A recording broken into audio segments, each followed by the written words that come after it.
নীরব, অথচ এতটাই বিস্ফোরক বার্তা যে মধ্যপ্রাচ্যের উত্তপ্ত বাতাসে হঠাৎ যেন ছড়িয়ে দিল আরেকটি আগুনের ফুলকি। ইরান এক ভয়ঙ্কর ব্যালিস্টিক ক্ষেপণাস্ত্র প্রকাশ্যে এনে যেন শত্রুপক্ষকে সতর্ক করে দিল, তারা যুদ্ধ চাও, তবে প্রস্তুত থেকো।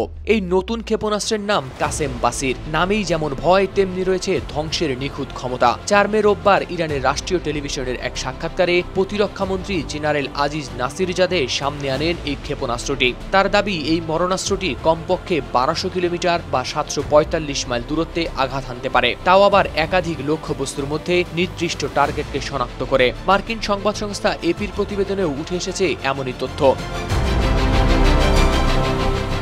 আরও চমকপ্রদ তথ্য হচ্ছে, এটি জিপিএস ছাড়াও খুঁজে নিতে পারে তার টার্গেট। শুধু তাই নয়, শত্রুর অ্যান্টিব্যালিস্টিক সিস্টেমকেও ফাঁকি দেওয়ার জন্য এতে রয়েছে অত্যাধুনিক কৌশলগত প্রযুক্তি। এই মুহূর্তে ইয়েমেনে হুতিদের উপর ইসরায়েলের প্রতিশোধের হুমকি ঘিরে উত্তাল পুরো মধ্যপ্রাচ্য। আর এর মধ্যেই ইরানের এভাবে নতুন ক্ষেপণাস্ত্র প্রকাশ্যে আনা যেন নীরব বার্তা নয়, একরকম চ্যালেঞ্জ।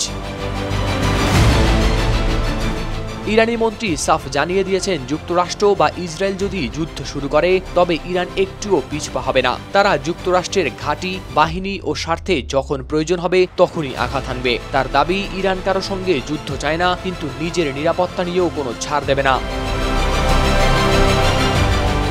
এদিকে ইরান যুক্তরাষ্ট্রের মধ্যকার পরমাণু চুক্তি নিয়ে চলা পরোক্ষ আলোচনা গত 3 মে স্থগিত হয়েছে রোমে। এখনও ঘোষণা করা হয়নি কোনো নতুন তারিখ। এমন সময় ইরান নিজেদের সামরিক শক্তি দেখিয়ে যেন মার্কিন প্রশাসনকে দিল পরোক্ষ হুমকি। আর ওদিকে মার্কিন প্রেসিডেন্ট ডোনাল্ড ট্রাম্পও স্পষ্ট করেছেন, চুক্তি না হলে ইরানের কর্মসূচি লক্ষ্য করে চালানো হবে বিমান হামলা। অন্যদিকে ইরান আগে থেকেই বলে আসছে, প্রয়োজনে নিজেদের ইউরেনিয়াম মজুদ দিয়ে পারমাণবিক অস্ত্র তৈরিও সম্ভব। এই টানটান উত্তেজনার ভেতরেই কাসেম বাসিরের আবির্ভাব। ফলে যুদ্ধ ছাড়াই মধ্যপ্রাচ্য যেন প্রতিদিনই এগিয়ে যাচ্ছে যুদ্ধের দিকে।